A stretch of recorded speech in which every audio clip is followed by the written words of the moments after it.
Pagdating naman sa undercard, Floyd Schofield na may kartadang 19 wins, 13 KOs, wala pang talo. Tinalo niya ngayon si Tevin Farmer by knockout sa round 1. Si Tevin Farmer ang isang nagpahirap kay William Cepeda. Sa unang laban nila, panalo si Cepeda by split decision. Pagdating sa rematch, panalo ulit si Cepeda by majority decision.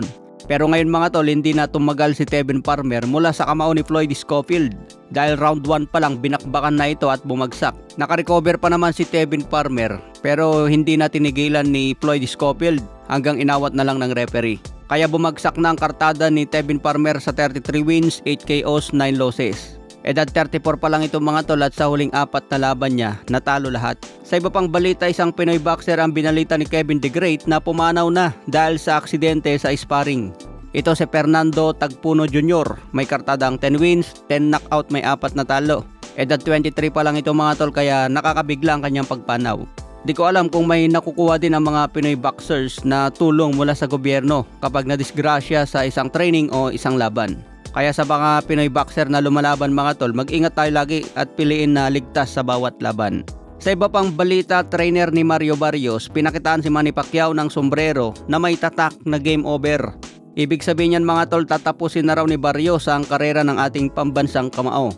Malaki ang kumpiyansa nila Barrios na gulpin si Pacquiao dahil alam nila na hawak nila lahat ng advantage. Mas bata ng 16 na taon si Barrios, mas matangkad, mas aktibo ang karera sa boxing. Taon-taon siya na may laban at isang champion. Samantala si Manny Pacquiao 46 na at nabakante pa ng 4 na taon. Ang tanging lamang ni Pacman na hindi nila kayang pantayan, ito ang kanyang experience at kausayan sa ring. Kaya abangan natin kung kaya ma-upset si Mario Barrios sa July 19. Samantala nagpost naman si UFC legend Cris Cyborg kasama ang ating pambansang kamao.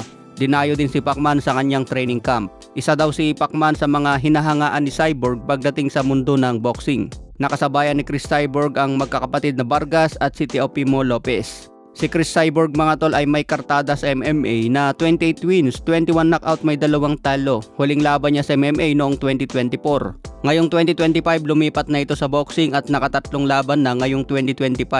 2 laban na siya noong Marso at 1 laban noong Mayo. May kartada sa boxing na 7 wins, 5 knockout at wala pang talo. Okay mga tol, hanggang sa muling updates.